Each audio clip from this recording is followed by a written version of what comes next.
आज आपल्या महाराष्ट्र दर्पणच्या व्यासपीठावर आहेत एक तरुण उद्योजक ज्यांनी सामाजिक, राजकीय, धार्मिक क्षेत्रात एक आगळं वेगळं नाव लौकिक मिळवलेले आहे। सर्वात महत्त्वाची गोष्ट आजचे व्यक्तिमत्व म्हणजे अविवाहित आहेत आणि अतिशय कमी कालावधीमध्ये त्यांनी व्यावसायिक क्षेत्रामध्ये उत्तुंग भरारी घेतली आहे। सर्वात महत्त्वाची गोष्ट म्हणजे तालुक्याच्या जनतेसाठी, तालुक्याच्या तरुणांसाठी त्यांनी एक नवा आदर्श निर्माण केलेला आहे आणि या तरुण उद्योगाचं नाव आहे अक्षय साडी, अर्थात आपले सर्वांचे लाडके दादा मोंटी। महाराष्ट्र दर्पणच्या व्यासपीठावर आपलं स्वागत आहे। नमस्कार दादा, आज तुमचा वाढदिवस आहे। मला सांगा, आज अतिशय कमी कालावधीमध्ये आपण व्यवसाय क्षेत्रामध्ये भरारी घेतलेली आहे। नेमकं तुम्ही व्यवसाय क्षेत्र का निवडलं, काय सांगाल तुम्ही? व्यवसाय क्षेत्र असं निवडलं आपल्याला विषय काय, मला काहीतरी उद्योजक बनायचं आहे, एक मोठी फॅक्टरी टाकायची आहे, त्या हिशोबाने लोकांना आपला रोजभाग करून द्यायचा आहे। त्या हिशोबाने मी बिझनेस चॉईस केला। बिझनेसवाला हा मनुष्य काय करतो, सगळ्या गोष्टी हँडल करू शकतो। आणि एक विषय काय असतो, एका ठिकाणी कुठे जॉबला लागला तेव्हा टाइम 7 ते 8 तेवढा कालावधी आपण तिथंच असतो। त्या हिशोबाने आपल्याला काहीतरी नवीन काहीतरी घडवायचं आहे तर आपण बिझनेसच चॉईस करायला पाहिजे। त्या हिशोबाने मी बिझनेस चॉईस केला आहे। नेमकं हा जो व्यवसाय तुम्ही सुरू केलेला आहे, या मागचं नेमकं प्रेरणास्थान कोण आहे? प्रेरणास्थान माझे काका आणि वडील। मेन म्हणजे मला दाखवणारे काकांते, मग त्याच्यानंतर वडिलांनी मला बिझनेसमध्ये टाकलं। विशेष म्हणजे मला बिझनेसचं काही आयडिया नव्हती, पण पप्पा आणि काकांनी मला बिझनेसमध्ये मोठं केलं आणि त्या हिशोबाने कसं कस्टमर करतात, कसं हँडल करतात, कोणता कस्टमर कसा येईल, त्या हिशोबाने मी तिथनं शिकलो। माझा प्लॅटफॉर्म म्हणजे आई वडील आणि पप्पा, त्या हिशोबाने मी तो बिझनेस केला।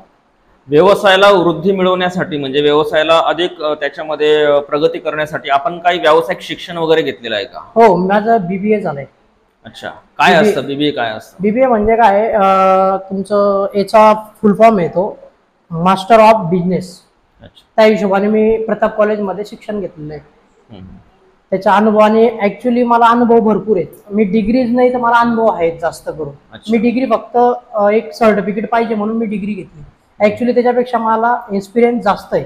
अच्छा, त्या हिशोबाने मी पप्पांना म्हणत होतो MBA करून टाक, म्हटलं ठीक आहे करून टाकू। MBA पण आणि BBA आता झालं, MBA पण करायचं। तुमचं व्यवसायाबरोबरच सामाजिक आणि धार्मिक क्षेत्रात चांगलं म्हणजे अतिशय उत्तम काम आहे। हो, म्हणजे तुमच्या सामाजिक क्षेत्रात म्हणजे जे काम केलेले तुम्ही त्याच्याबद्दल काय सांगाल? आता कसं आहे, पप्पा पहिले बाबा ते नगरसेवक होते, त्याच्यानंतर मम्मी नगरसेवक होती, त्या पप्पा नगरसेवक होतो। त्या हिशोबाने वाटचालीच्या हिशोबाने आपण त्यांच्या पाऊल आपण करत आलोय। आणि विषय घरातली कोणतरी व्यक्ती नगरसेवक, अर्बन बँकेत डायरेक्टर काकांते, त्या हिशोबाने आपण त्यांच्या पाऊल टाकत राहिलो। आणि विषय का असा असतो, बिझनेस पण आणि एक मित्रता पण आणि एक राजकीय पण, हे दोघं गोष्टी माझ्याकडे सगळ्या गोष्टी आहेत। आणि मित्रता भरपूर आहे आणि मित्रता भरपूर साथ देते आपल्याला, या हिशोबाने आपण करत राहतो। तुम्ही मित्रांचा गोतावळा कसा निर्माण केला? मित्रांचा गोतावळा असा निर्माण केला सर, आपल्याला कोणाचे सुखदुःखात असेल तर त्या हिशोबाने ते आपल्याकडे येतात। आपल्याकडे आल्यानंतर आपल्याकडनं तेवढं माझ्याकडनं होता येईल त्या हिशोबाने चांगलं करता येईल तेवढं मी चांगलं करून देऊ।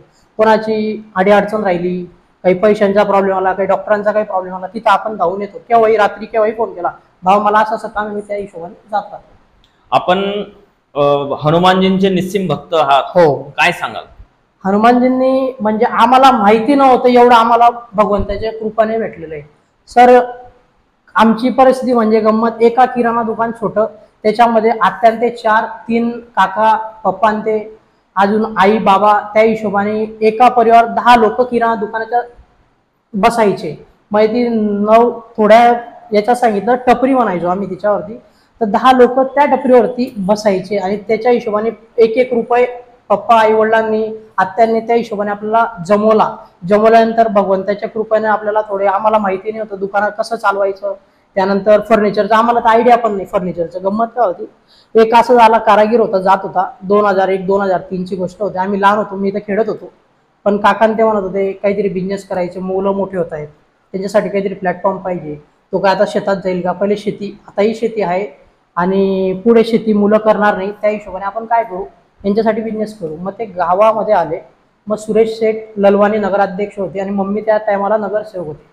मग त्या हिशोबाने बोलता काय बोलले पप्पांते, तुला एक दुकान घेऊन देतो आणि त्या दुकानावरती तुला थांबायचं आहे, नाही तर भावाची लाईन लावून काहीतरी करशील तिथं।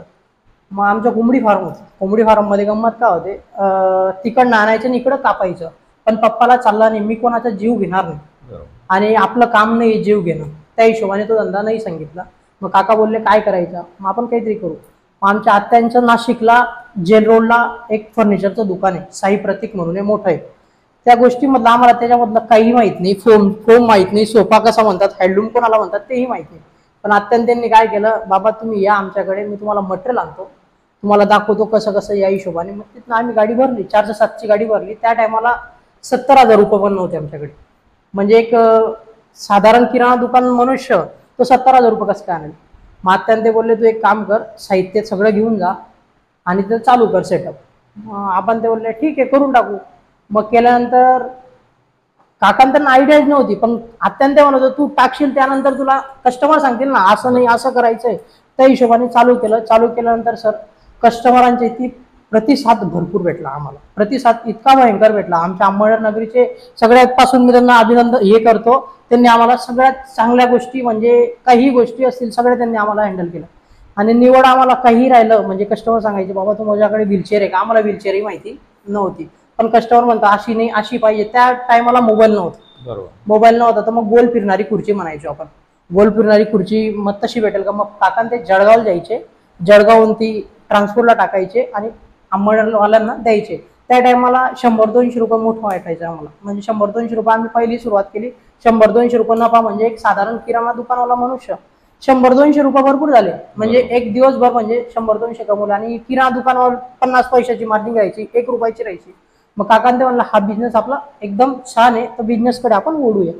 मग त्या हिशोबाने आम्ही काय केलं, पहिले फर्निशिंग होतं, फर्निशिंग नंतर फर्निचर टाकलं, फर्निचर नंतर इलेक्ट्रॉनिक्स केलं, इलेक्ट्रॉनिक्सचं मग गार्मेंट चालू केलं, गार्मेंट नंतर गिफ्ट ज्वेलरी चालू केलं. म्हणजे त्या हिशोबाने आपल्याला एक एक पाऊल आपल्याला वाढत चाललं.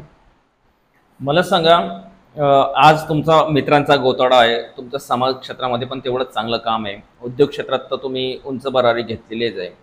मला सांगा तुमचं राजकीय क्षेत्राची काय वाटचाल सुरू आहे, म्हणजे पुढे काही स्वप्न आहे का तुमचं, नगरसेवक किंवा कुठली निवडणूक लढवण्यासंदर्भात काय सांगा. तसं तर आतापर्यंत तर नाहीये काही, पण लोक म्हणतात तेच बिचारे म्हणतात तू आमचा नगरसेवक बनायला पाहिजे, तुला काही असेल तर आमच्याकडनं कोणतीही मदत असेल तर मी करेल. पण गंमत काय सर, पब्लिक म्हणते पण आपली गंमत काय, आता पब्लिकांनी काही सांगितलं जास्तच प्रेशर केलं तर आपल्याला उभं राहायचं पडावंच लागेल का, आपलं ते पब्लिकची मागणी म्हणून आपल्याला करायचं. आणि माझं गंमत काय आहे सर, स्वतःसाठी कमी पण लोकांसाठी आपण जास्त, त्या हिशोबाने. आणि आमच्या घरात तोच हे चालतो, कोणाच्या दवाखान्यात सुखदुःख असेल पहिले तिथं जायचं. मग त्यानंतर मी ना या असे बड्डे बिड्डे ह्या हिशोबाने मी कुठंच जात नाही, मी शुभेच्छा फोनवरती देतो. आणि कधी इन केस जवळचं आहे तर त्या हिशोबाने. पण सुखादुःखात आम्हाला ती आवडच आहे, म्हणजे पहिल्यापासून आमच्या साडी समाजामध्ये त्या हिशोबाने काही राहिलं तर पहिले आपण केलं. शेवटचा प्रश्न विचारतो, आज तुमचा वाढदिवस आहे.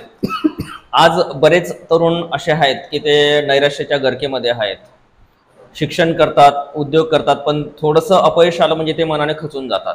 बरोबर. बरेच तरुण हे म्हणजे आत्महत्यास प्रवृत्त होतात. बरोबर. तर अशा तरुणांना काय संदेश द्याल तुम्ही.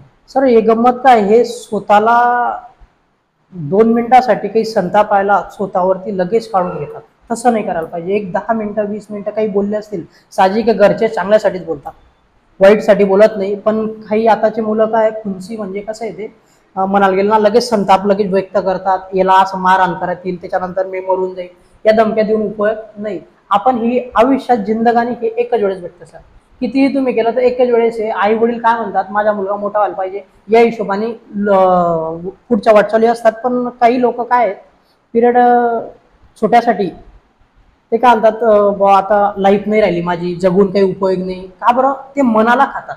ऍक्च्युली मनाला नाही, हॅपी हॅपी राहिलं ना तर भरपूर भगवंत देत राहतो. आणि तुम्ही हे आताचे मुलं आहे ना देवांकडे जात नाही. एक विषय, देवांकडे तुम्ही जा, कमीत कमी सकाळमध्ये उठल्यानंतर 9 वाजता उठल्यानंतर तुम्ही मंदिरामध्ये गेली ना, ती शक्ती येते, ती भयान मोठी असते. आणि हे सगळं करणारा वरचा भगवंताच असतो. तुम्ही चांगले कामं करा, चांगलं होणार. धन्यवाद मोंटे दादा, आज आपण अतिशय चांगला मोलाचा संदेश दिला आजच्या आपल्या वाढदिवसानिमित्त. आणि तो संदेश नक्कीच तरुण आत्मसात करतील आणि नवीन त्यांच्या आयुष्यामध्ये उभारी येईल. आपल्या वाढदिवसानिमित्त अंबळनेर तालुका वासी आणि महाराष्ट्र दर्पणकडून आपल्याला खूप खूप शुभेच्छा.